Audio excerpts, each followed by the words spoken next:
বিচারের দাবিতে এবার পথে নামছেন তিলোত্তমার বাবা মা। আন্দোলন থিতিয়ে পড়ার কারণে রাজ্য সরকার তার পুরনো ফর্মে ফিরে আসছে।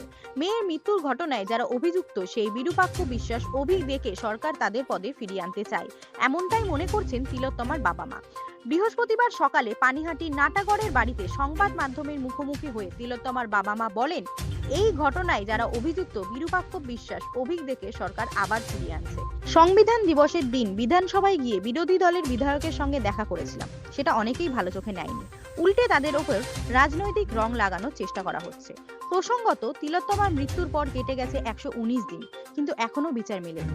বিষয়টি সুপ্রিম কোর্টের বিচারাধীন হলেও রাজ্য সরকার তার দায় এড়াতে পারেন না, এমনটাই দাবি তিলোত্তমার বাবা মায়ের।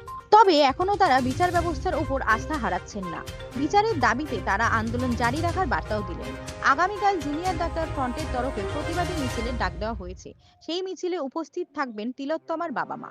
আমরা কিন্তু এখনো বিচার যে কোথায় আছে, কি পরিস্থিতি আছে, বিচার এখনো আমরা কোন রকম তদন্তই ঠিক মতন হয়নি। বিচার তো এখন অনেক দূরের ব্যাপার, কিন্তু তার মধ্যেও আমাদের বিভিন্ন রকম রং লাগানোর চেষ্টা করা হচ্ছে, বিভিন্ন মাধ্যম থেকে আমরা দেখতে পাচ্ছি।